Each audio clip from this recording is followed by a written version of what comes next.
All right, you can make them like you, the making of a better mixtape. Lots of people make mixtapes, and hipster boys have been doing it since the dawn of time. And this is how you show people that you love them, one of the many ways. This is, I think, the superior way. A handmade tape is way more special than other so-called romantic gifts. Handmade tapes involve a lot of time, a lot of thought, a lot of agonizing over individual lines and individual songs. This is not an easy process. And if you make it old school, it involves a lot of time with a tape recorder. Speaking of, a few words on format. Tapes do not have to be tapes. All cassettes are tapes. All tapes are not cassettes. CDs are a perfectly acceptable mixtape. All right, so we're going to talk about why we make mixtapes. When you're too awkward and shy to say how you really feel, let your superior music collection do it for you.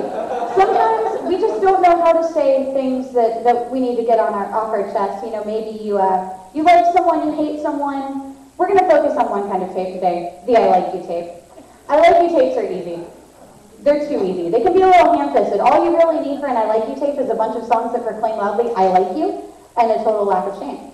Morrissey is never a bad idea for an I like you tape. But there's a superior kind of tape, because I like you tapes backfire really easily. When you put it all out there like that, it's easy to get rejected. What if she doesn't like you? What if he doesn't like you? What if they never say anything? Exactly. Awkward. So there's a superior kind of tape, and that tape is the I like you but tape. For those times when you like someone, but maybe you just don't quite want to say it, or maybe there's some other defect about that person. There are lots of reasons you could have an I like you but tape. Reasons like, I like you, but you have a boyfriend. I like you, but I could never ever sleep with you. I like you, but you're into someone else. I like you, but you read Ayn Rand. All kinds of reasons. But the nice thing about an I like you but tape is the subtlety. Notice that I like you but tape is not made of Morrissey, it is made of love, subtlety, thought, and but. Because on every I like you but tape, it is important to have either one big but or several subtle buts. Why they work? Number one, less risk of embarrassment.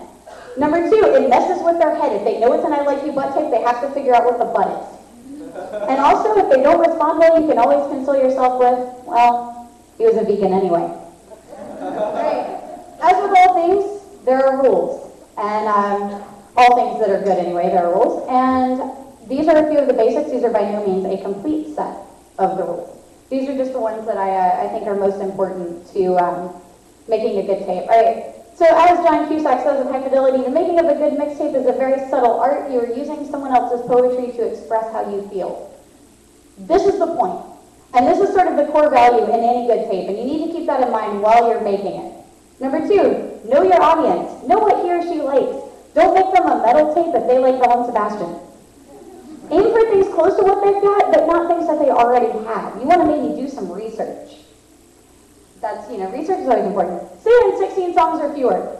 Anything more is ridiculous. In the immortal words of James Brown, hit it and quit it. Exactly. All right, so variety is key. No two songs by the same artist unless you are making a compilation tape of one artist. So if you're making an entire tape of Elvis Costello songs, awesome.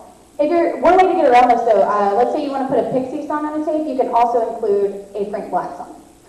All right. Don't get obscure. I have no idea who these people are, they're so obscure. You want to go interesting and a horizon broadening, but you don't want to put like Gregorian chants on a tape for someone that you like. Exactly. All right, don't have expectations. She may not listen to it. She may not like it. She may hate it. She may never say anything.